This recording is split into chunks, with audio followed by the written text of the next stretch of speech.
On the 1st of July, we are going to begin a study in the book of Acts. And we are going to be looking at the book of Acts and using it as a guide to help us learn how the first century church grew, not just numerically, but grew spiritually through fellowship and through fellowship on a personal level and fellowship in work. And so I'll be teaching the first 17 weeks with a yet-to-be-named co-teacher. I thought before, since I get to preach one more time before we teach that book, I thought I would talk a little bit about the author of that book, and that is Luke. It's a little loud, isn't it? Should I drop this down? Oh, you're good? You're good? Okay. All right.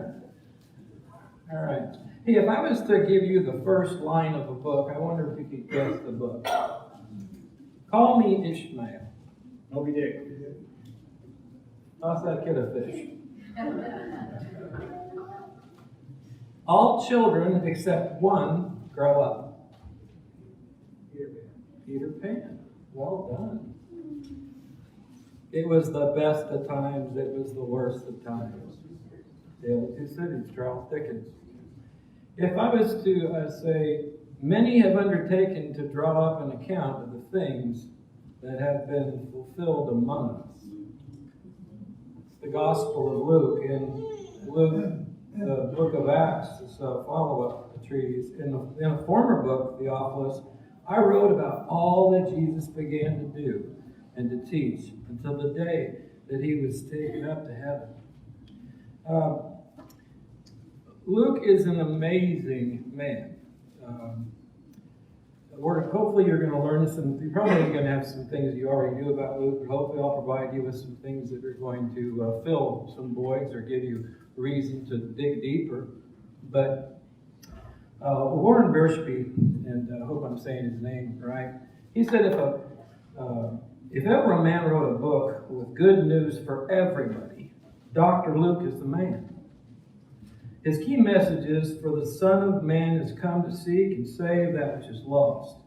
He presents Jesus as the compassionate Son of Man who came to live among sinners, love them, help them, and die for them. And when you read the Gospel of Luke, with the perspective of looking at it through Luke's eyes, and you follow up by reading the book of Acts and see how he continues that story in such an amazing way, the message that Jesus came to seek and save those who are lost is crystal clear. Luke is an author who gives us incredible hope. And so I thought what I would do today is just talk to you about Luke. You know, he's only mentioned 3 times in Scripture, never by himself. The Apostle Paul mentioned him in the books of Colossians, 2 Timothy, and in his little postcard to Philemon. And what I want to do is look at these 3 places today, and then have a 4th point for you, and learn just a little bit about Luke. The first thing I want you to notice is that he is the doctor, right? Luke, the great physician, the beloved physician, sends you his greetings. That's Colossians chapter 4, verse 14. When you think of a first century physician, how confident are you of treatment? Right? When I thought, oh, he's the beloved physician, I'm thinking witch doctors and burning sage and all that kind of stuff. And wow, am I wrong? The Hippocratic Oath. First, do no harm. That whole thing. Isn't, and Neil, you can correct me because you are the authority. You are the authority. We're picking on Neil today, apparently. I don't know what Roger had to do for him, but, you know, I'm just saying he's a reference, okay? You know, hundreds of years before Luke learned to be a doctor, physicians in ancient Greece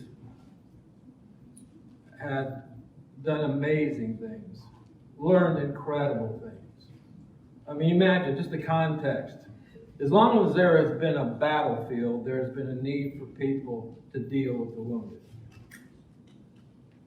We're not talking about colds and flu, although I'm sure that was dealt with as well. The human body and how it worked and how it didn't work was discovered through tragedy and heartache and blood and dismemberment. And a group of people decided they needed to learn something about that. In Luke's time, there was a man by the name of Census. He built an encyclopedia. He was an encyclopedist. And although he died in AD 50, and all of his works were lost except for one, it was an 8-volume piece called De Medicina. 2 of the 8 volumes had to do with surgery. Again, he died in the year 50. When Pope Nicholas V discovered this document in the 15th century, he published it. And it turned the modern medical world upside down at that time. Things that they had not really been thinking about, and knowledge that had been lost was exposed. Empirical medicine there's kind of a rebirth. Empirical medicine would be something like, inflammation. So what do we observe there with inflammation? We have swelling, we have redness, we have pain, and these are things these are empirical observations that physicians of old were using to try to help heal people. They knew a lot, folks. Luke was a very well-educated man. Jerome and others say that he was raised in Antioch and that he was a doctor, and potentially, and this is just sending this out there as a perhaps, but perhaps he was actually a slave, because in first century culture, when someone was taken captive during war, they took the best and brightest, like they did with Daniel and his companions, and they made them eunuchs, and then they just made them study. Focus in on a discipline. And some have suggested that Luke is that kind of man. That he was actually a man that was trained, compulsory training to do that. I don't know if that's true or not, but I do know this. He learned a craft, and we are going to witness that craft in some of his writings. He was a very observant man. Just a couple observations about Luke as a doctor. He's the only gospel writer that used medical terms when he was talking about Jesus. Remember, physician, heal yourself? Luke wrote about that. Jesus said it is not the healthy who need a doctor, but those who are ill. Luke wrote that observation. I think it's interesting with the issue of blood. You have a difference in the way that Mark talks about that and the way that Luke talks about that. Mark's not real kind in his observation. A woman there who had been subject to bleeding for 12 years, she had suffered a great deal under the care of many doctors and had spent all that she had, yet instead of getting better, she grew worse. That's not nice. But Luke kind of toned it down, kind of a little bit, kind of a professional courtesy, I guess. But what he wrote about that issue, there's now a woman having a flow of blood for 12 years who had spent all her livelihood on doctors and could not be healed by any. I mean, there's no, hey, she got butchered by these guys. A little professional courtesy, I guess. Another observation, I didn't put it up here on the screen for you, but both Mark in chapter 1 and Matthew in chapter 8, when they talk about Peter's mother-in-law, they just said she had a fever. But Luke, he goes, it was a high fever. Okay? And that was important to him. I mean, she was real sick, is what he's trying to say. It's not like she had a 99 temperature. The woman was burning up. Her life was in jeopardy. He was a doctor. He was a physician. A very well-educated man. He was a doctor, but he was also a faithful friend of the Apostle Paul. Remember when he wrote to Timothy, make every effort to come to me soon? Only Luke is with me. Have you ever had someone, a friend, that you could depend on? And no matter what happened in your life, you knew that person would be by your side. Luke was that person to the Apostle Paul. I've been at Canyon for a few years now. And you know what I've learned? That there are a lot of faithful friends here. And I've also learned this, that when faithful friends, Rossers, Smiths, other people go to Nashville, hearts are broken. Not because you feel good for them and all that, but you know that you're losing a faithful friend, someone who's been in the trenches with you, seen you at your best and seen you at your worst, and they never left your side. Luke was that person. Those of us who've been married for a number of years understand what this concept is all about. Now, my wife, who almost hobbled up here, has seen me in my best. No, wasn't going to happen. Has seen me at my best and seen me at my worst, and yet she's always right there to pick me up. You know, I think I told you this story before, but I think it's appropriate. My grandpa, when I met him at 100 years old, I met him when he was 100 years old, and he said, Frank, do you love your wife? Yeah, Grandpa. I was confused. And he looked at me like he'd asked me an unfair question. And he said, how long have you been married? And I said, 3 years, Grandpa. Frankie, I believe that you think you love your wife. But 10 years from now, you're going to realize you love her a lot more. And if, like your grandma and me, one day if you see your sons go off to war, and you're kneeling at the bed every night praying for God to watch over them, or you hold your first grandchild together and you just watch your wife hold that baby, and you are just so grateful for that moment. When you endure all the ups and downs of life and you share that time with that individual, Frank, one day you're going to know what kind of love I had for your grandma. They were married 5 months shy of 75 years. He said, Frank, you don't ever get a divorce. You'll miss out on the best part of life. Growing old with the only person that really knows you. The person who will never leave your side. Luke was not a spouse of Paul, but he was a faithful friend. Can you imagine that? Paul, when he's writing to Timothy, is essentially saying, in 2 Timothy, and this truly is kind of his last letter, he's saying, come to me soon. Only Luke is with me. One person is with him as he's approaching execution by the hands of the Romans, a beheading coming in a fairly short period of time. Luke has it at the side. That's who Luke was. A good man. A faithful friend. But also, he was a fellow worker. Remember in Philemon, Epaphras, my fellow prisoner in Christ Jesus, greets you, as do, that's weird, okay, as do Mark, Aristarchus, Demas, Luke, my fellow workers. That was late night, so pardon me.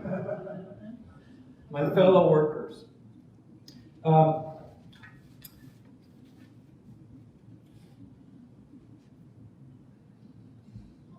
The Apostle Paul and Dr. Luke traveled a lot together. When we read the book of Acts, you're going to find that Luke, of course, never mentions his name, but he uses the first person pronoun we. many times. We can actually track which cities Luke is with Paul and which he is not with Paul through that. But we find out that Luke is with Paul a great deal of the time. He spent a lot of time in Philippi while Paul went through that second missionary journey. But he was with Paul most of the time. And I think it's interesting that you and me, we're supposed to be fellow workers as well. Can you imagine what the book of Acts would have been, how it would have turned out if everything depended on the Apostle Paul? And if you want to be fair with the book of Acts, with Peter and Paul, Paul never went anywhere alone because he recognized the importance of spiritual teamwork, of taking gifted people with you. Oh, I'm fine? Okay. Taking gifted people with you on your journey. Paul couldn't do everything. I think it's interesting in the New Testament. It tells us that Paul had 19 different traveling companions and 16 individuals who were named, who were his co-workers or his fellow prisoners or supporters of him while he was in prison. He wasn't alone. Paul was a fellow worker. He was working side by side with people. I mean, we think of Apostle Paul and Luke traveling together. Apostle Paul with his sacred writings and his tent making stuff.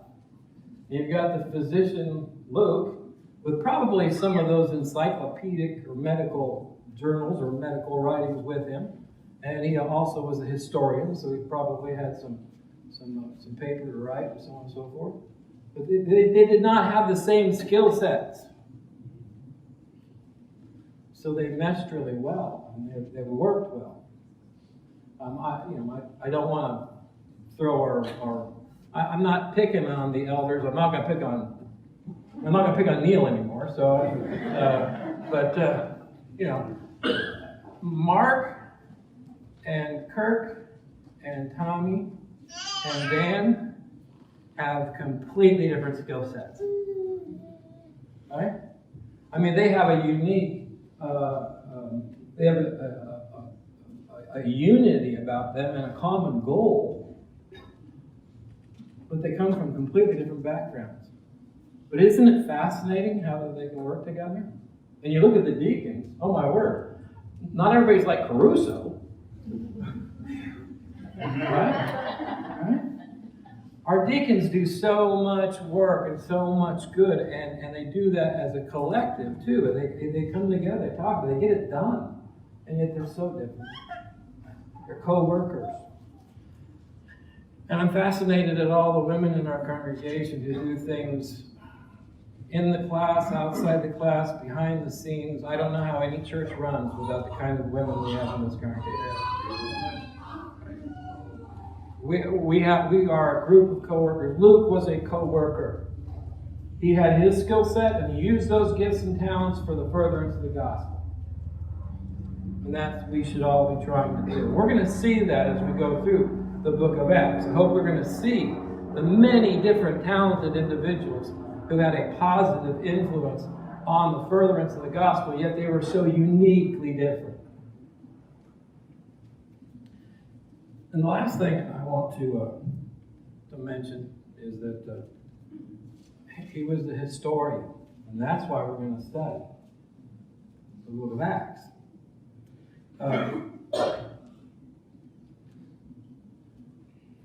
I would like you to read this with me. Inasmuch, this is the opening of the book of Luke. You know what? I'm not going to get to that yet. We're going to get to that in just a moment. First, I guess another illustration. You guys know who Rudyard Kipling is? Ricky Ticky Tacky, The Man Who Would Be King, Mowgli's Brothers. Anybody who loves the Jungle Book knows Rudyard Kipling, right? Well, Rudyard Kipling used to tell stories to his children. He had 3 children, 2 daughters and a son. It was a private collection of stories that we know now today as the Just So stories. He had this remarkable gift with his imagination. And he would have these highly imaginative, wildly improbable explanations for how things came about in the world. Any kid who ever wanted to know how an elephant got his trunk, all they had got to do is read Kipling. Right? And if you didn't know, his explanation is, well, elephants used to just have like a shoe-shaped black nose.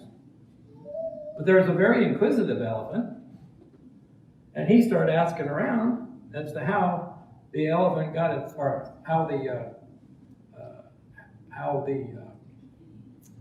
he finally got around to asking what the alligator eats for dinner. And somebody, I guess it was a python, said, well, go ahead, you want to find out, go ahead and stick your nose in the water. And the alligator came out and grabbed it. And he said, okay, what are you thinking? You know what I advise you to do? I advise you to dig in and pull back real quick, and he did. And as he did, his nose grew and grew and grew. And finally let go, and well, that's how the elephant got his trunk. That's Kipling, okay? But after his daughter Josephine died, 3 years after that, somebody convinced him to publish this collection of stories, the Just So stories. And it's been enjoyed by millions of people for generations now.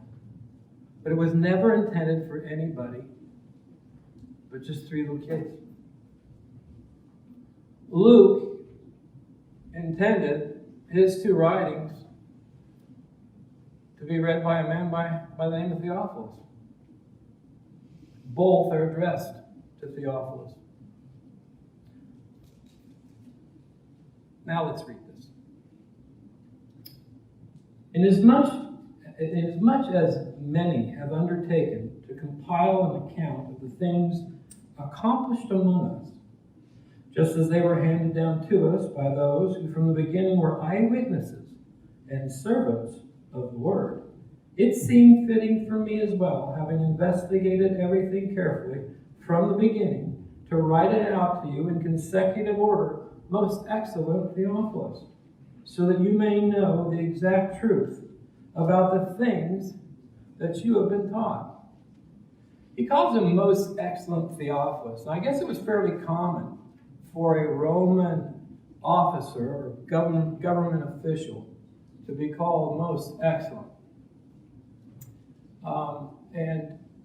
Whoever Theophilus was, he must have been very important. And he certainly was important to the physician Luke, because he took the time to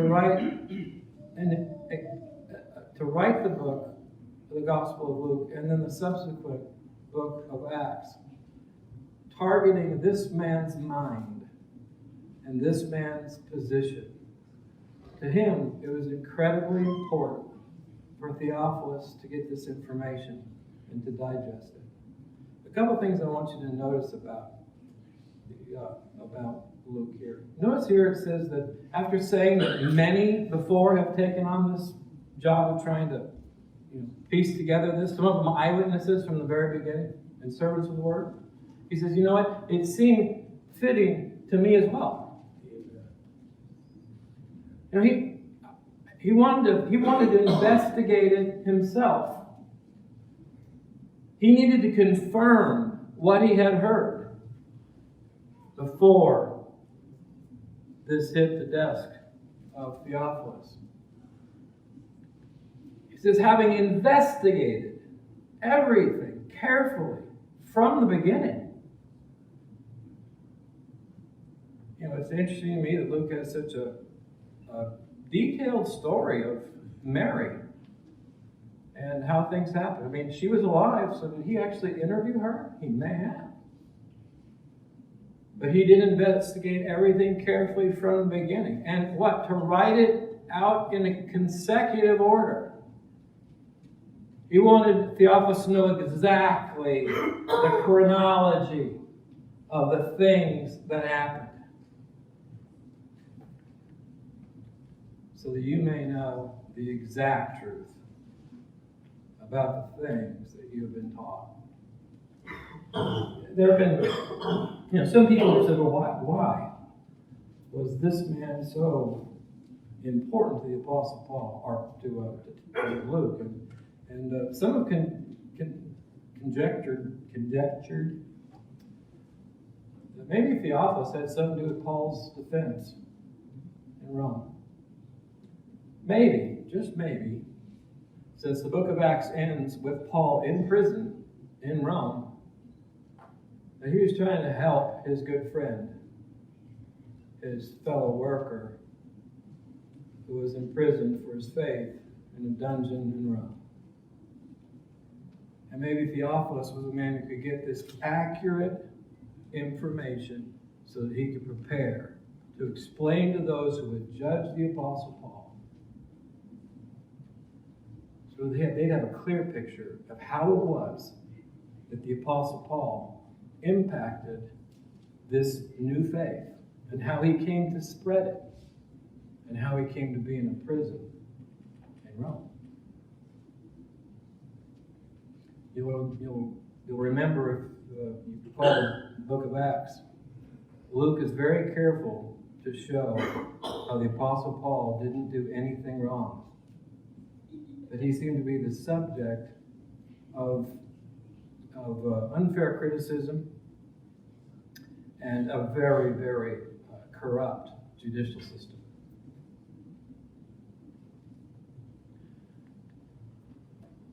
The history of Luke, pardon the pun, he was a doctor, he was a faithful friend, he was a fellow worker, but he is an historian. And that is why we are going to study the book of Acts, with the purpose of looking what Luke writes about the life of Peter and about the life of Paul, and to see how the church, working together as faithful co-workers, were able to turn the world upside down. And I guess our challenge today is, I guess we got a world to turn upside down, don't we?